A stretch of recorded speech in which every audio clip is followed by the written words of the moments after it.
Trading facts YouTube ఛానల్కి స్వాగతం. ఇప్పుడు ఎవరో మన ఛానల్ సబ్స్క్రైబ్ చేసుకోకపోతే దయచేసి సబ్స్క్రైబ్ చేసుకోండి. నేను సెబీ రిజిస్టర్డ్ కాదు, జస్ట్ అయిపోయినటువంటి చార్ట్స్ మాత్రమే నేను అనాలిసిస్ చేస్తూ ఉన్నాను. అంటే ఎలా జరిగింది మార్కెట్ అనేటువంటిది, ఇదంతా ఒక అవగాహన అనేటువంటిది చార్ట్స్ మీద వస్తాయనే ఉద్దేశంతోనే నేను ఈ అనాలిసిస్ అనేటువంటిది చేస్తున్నాను.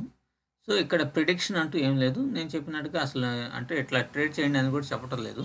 మీకు తెలిసినట్టుగా మీ ఆలోచన విధానానికి అనుగుణంగా మీరు ట్రేడింగ్ అనేటువంటిది చేయండి. ఇది వచ్చేసరికి నిఫ్టీ. అసలు నిఫ్టీ చూడండి, మనం అనుకున్నాం కూడా. ఏమని అనుకున్నాం?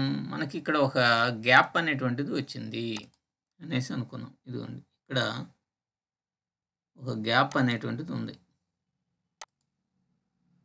అవునా? ఈ గ్యాప్లోకి ఎంటర్ అయితేనే అప్ సైడ్ అనేటువంటిది వెళ్తుంది అనేటువంటిది మన మెయిన్ ప్లాన్ అనమాట. అంటే ఇక్కడికి వచ్చిన తర్వాతే మనం ట్రేడింగ్ ప్లాన్ అనేటువంటిది ఉండాలి. ఇది ఒకటి మెయిన్గా మనం ఆలోచించాల్సిందనమాట.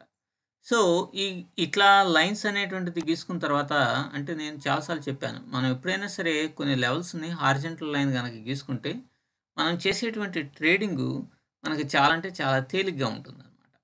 అలా కాకుండా మనం కనుక ఎలా పడితే అలా ట్రేడింగ్ అప్పటికప్పుడు ఆలోచించుకొని చేసేటట్టయితే మనం ఖచ్చితంగా నష్టపోయేటువంటి ప్రమాదం ఉంటుంది. సో ఇక్కడ మీరు చూడండి, ఇప్పుడు మనం ఒక 5 మినిట్స్ ఆర్ 3 మినిట్స్ టైం ఫ్రేమ్లోకి వెళ్ళాం. మీకు ఎప్పుడైనా సరే ఇక్కడ దాకా వెళ్ళింది వెళ్ళేసేసి ఇది బుల్లిష్ క్యాండిల్గా కన్సిడర్ చేయలేము. దీన్ని బుల్లిష్ క్యాండిల్గా కన్సిడర్ చేయలేము. దాని తర్వాత ఏమైంది? బెరిష్ ఫార్మేషన్ అనేటువంటిది వచ్చింది. సో ఈ ప్యాటర్నే బెరిష్ ప్యాటర్న్ అనమాట. సో దట్ మనం ఇప్పుడు ఏం చేస్తాం? ఇక్కడ కింద అనేటువంటిది ఎంట్రీ అనేటువంటిది తీసుకుంటాం, ఇక్కడ అనేటువంటిది స్టాప్ లాస్ అనేటువంటిది పెడతాం. ఎందుకని అంటే దీంట్లో కనుక వెళ్ళి ఒక మంచి బుల్లిష్ క్యాండిల్ కనుక వేస్తే ఇక్కడ నుంచి 22,725కి వెళ్ళిన తర్వాతే ట్రేడ్ ప్లాన్ అనేటువంటిది మనం తీసుకోవాలి ఇక్కడికి వెళ్ళిన తర్వాత. కానీ ఇక్కడే రిజెక్షన్. ఇక్కడ అప్ సైడ్ వెళ్తే పైకి వెళ్ళిపోతుంది, ఈ డౌన్ సైడ్ వస్తే కిందకు వచ్చేస్తుంది. అంటే ఈ గ్యాప్ అనేటువంటిది ఇంకా ఉంది అని అర్థం అనమాట. సో ఇక్కడ మనం ఎంట్రీ తీసుకుందాం. ఇక్కడ స్టాప్ లాస్ అనేది కనుక పెడితే మనం ఏమవుతుంది? మార్కెట్ అనేటువంటిది స్లోగా కిందకు వచ్చేసింది. చూడండి, ఎన్ని పాయింట్లు? దాదాపుగా 200 పాయింట్లు కిందకి పడిపోవడం జరిగిందనమాట. సో ఇక్కడ మనం ఈరోజు ట్రేడ్ చేయబోయే ముందు అసలు ఏ లెవెల్స్ క్లియర్గా మనకి పనిచేస్తాయి, మెయిన్ పాయింట్ అనేటువంటి మెయిన్ సపోర్ట్ అండ్ రెసిస్టెన్స్ పాయింట్ని తీసుకోవాలి. మనం 10 లెవెల్స్ ఇట్లా గీసుకున్నామంటే దానివల్ల ఉపయోగం ఉండదు. అర్థమైందా?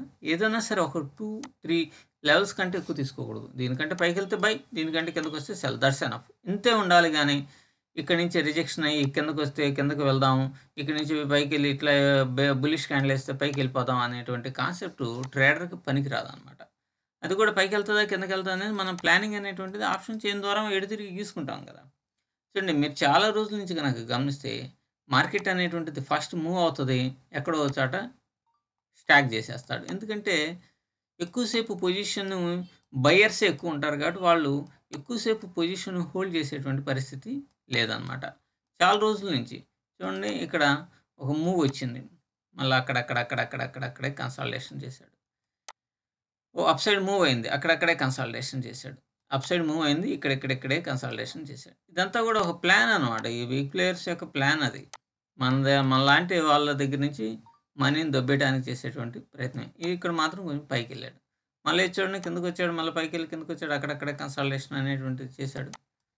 ఇంకా వస్తే ఇక్కడ కూడా 7వ తేదీ కూడా మూవ్ అయింది బ్రహ్మాండంగా, మళ్ళీ కిందకి పైకి అట్టే కన్సాలిడేషన్. ఇది కూడా మంచి మూవ్ వచ్చింది. అసలు చాలామంది పైకి వెళ్ళిపోయిద్ది అని అనుకున్నారు, బట్ మళ్ళీ ఎక్కడెక్కడే కన్సాలిడేషన్ అనేటువంటిది చేయడం జరిగింది.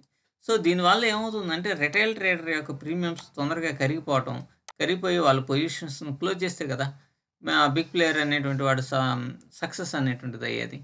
సో లేదంటే ఎక్కువసేపు మనలాంటి ట్రేడరు ఎక్కువసేపు హోల్డ్ చేయలేడు. ఇది చాలా పెద్ద రిస్క్తో కూడుకున్నటువంటిది. ఎందుకంటే ఒక్కోసారి 2,000 లాభం చూపిస్తే, ఒక్కోసారి 3,000 లాస్ చూపిస్తూ ఉంటుంది.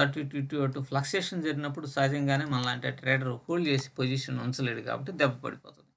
సో మీకు ఇప్పుడు అర్థమయ్యే ఉంటుంది ఎందుకని వాడు మూవ్ ఇస్తున్నాడు, అక్కడక్కడే కన్సాలిడేషన్ చేస్తున్నాడు అనేది. ఈ తర్వాత నిఫ్టీ బ్యాంక్లోకి వద్దాం. 1 డే టైం ఫ్రేమ్లో మీరు క్యాండిల్ చూడండి. ఇక్కడ మీరు గనక గమనిస్తే ఈ క్యాండిల్ అనేటువంటిది బేరిష్ క్యాండిల్గా ఉంది. సో దీన్ని పిన్ బార్ అని అంటాం కదా, రివర్సల్ హ్యామర్ అని కూడా అంటాం. సో ఇది గనక క్రాస్ అయితేనే కదా ఇక్కడ ఉన్నటువంటి బాడీని, ఎప్పుడైనా వీక్ కాదు, బాడీని కనుక క్రాస్ అయితే మనం పొజిషన్ అనేటువంటిది తీసుకుంటాం. సో ఇది డౌన్ సైడ్ వైపు ఉంది కాబట్టి సెల్లింగ్ ఆపర్చునిటీ వచ్చినప్పుడు మాత్రమే పొజిషన్ అనేటువంటిది తీసుకుంటాం. మరి సెల్లింగ్ ఆపర్చునిటీలో పొజిషన్ వస్తుందా లేదా అనేటువంటిది ఒక హారిజంటల్ లైన్ తీసుకున్నాక మనం లోవర్ టైం ఫ్రేమ్ కనుక వెళ్తే, ఒక 5 minutes టైం ఫ్రేమ్ కనుక వెళ్తే, ఇప్పుడు ఆ లైన్ ఉంది కదా, ఈ లైన్ ఉంది కదా, ఈ లైన్ని క్రాస్ చేసింది. మంచి బేరిష్ క్యాండిల్ ఏది క్రాస్ చేసింది? ఇదే క్రాస్ చేసింది. కాబట్టి దీని కింద ఎంట్రీ అనేటువంటిది తీసుకుంటాం. అంటే ఇక్కడ ఏంటంటే మనం దీనికోసం 2:15 దాకా వెయిట్ చేయాలి ఈ పొజిషన్ని లోకి ఎంటర్ కావడానికి. సో ఇక్కడ దాకా మనం వెయిట్ చేస్తే కానీ మనకి మరి అంత ఓపిక ఉంటుందా? ట్రేడర్ వెంటనే ఇక్కడ బుల్లిష్ క్యాండిల్ వేసింది కాబట్టి వెంటనే తీసుకుంటే ఏమైద్ది? సో మనకు కావాల్సింది ఆ క్యాండిల్ రివర్సల్ హ్యామర్లో ఉంది కాబట్టి, సో ఇది దాటితే సెల్లింగ్ ఆపర్చునిటీ కోసమే చూడాలి కానీ బయింగ్ ఆపర్చునిటీ కోసం చూడకూడదు. సో ఈ విధంగా మనం ముందుగానే ప్లానింగ్ అనేటువంటి చేసుకుంటే ట్రేడింగ్ కొంత ఈజీ అనేటువంటిది ఉంటుందన్నమాట. సో మీకు అర్థమైంది అనుకుంటున్నాను. ఎవరైనప్పటికీ కనుక సబ్స్క్రైబ్ చేసుకోకపోతే దయచేసి సబ్స్క్రైబ్ చేసుకోండి. Thank you.